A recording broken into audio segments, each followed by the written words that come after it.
आणि आम्ही आता ते शिक्षण घ्यायला लागल्यावरही तुमच्या पोटात दुखायला लागलं. बरं, अजित पवारांनी 50 एकर जमीन विकून सारथीला ते पैसे डोनेट केले असे बातमी एखादी आली का रे दादा हो? अजित पवारांनी 100 एकर जमीन विकून बार्टीला पैसा दिला अशी बातमी आली का? अजित पवारांनी त्यांच्या शिक्षण संस्थेचा मिळालेला सगळा नफा बार्टी आणि सारथीमध्ये वाटून दिला अशी बातमी आली का? मग भाऊ, तुमच्या खिशातले तुम्ही आमच्या खिशातले लुटारू आहेत तुम्ही, बरोबर आहे की नाही? तुम्ही तुमच्या खिशातले तर देणारच नाही. मग आमच्या सारख्या लोकांनी भरलेल्या टॅक्स मधून जो पैसा येतो तोही तुम्हाला राजकारणामध्ये सत्तेत येण्यासाठी, मतांसाठी तुम्ही या संस्था उभारतात आणि त्याचे पैसे देताना सुद्धा इतकी मळमळ का व्हावी? हा प्रश्न अजित पवार महाराष्ट्र तुम्हाला विचारणार. खरं तर यांना दादा का म्हणतात ना, मला हाच प्रश्न पडतो. कारण दादा सारखं यांचं कुठलंही कर्तृत्व नाहीये. यांनी कुठल्या समाजाचं काही भलं केलेलं आहे का? तर नाही.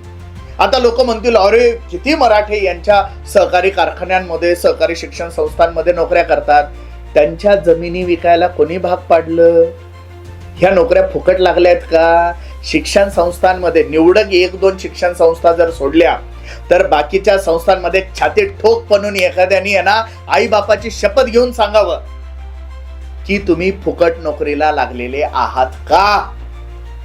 आणि नाही ना, म्हणजे आम्ही शिक्षण घ्यायचे, आम्ही तुमच्या झोळ्या भरायच्या, तुम्हाला मतदान बी करायचं, तुम्हाला डोक्यावर घेऊन फिरायचं आणि तुमच्याच राजकारणाच्या त्या निवडणुकांचे कामं करायचे, आणि हे सगळं करून तुम्ही आमचं शिक्षण काढताय.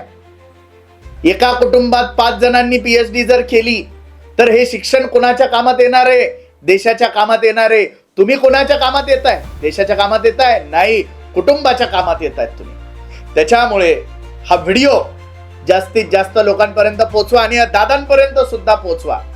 कारण आम्ही PhD केली, आमच्या दमावरती केली. उगाच 4 वर्षामध्ये कोणीतरी पैसे द्यायला लागलं.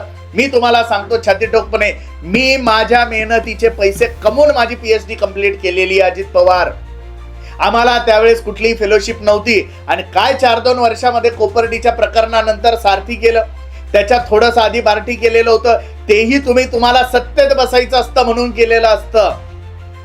तुम्ही कुठलाही काम सत्तेचा विचार सोडून केलेला नसतो. हे सर्व मान्य आहे आणि हे सर्व सत्य आहे. त्याच्यामुळे तुम्हाला ते पैसे द्यायचं जर जीवावर आलेलं असेल तर तसं ठामपणे सांगा.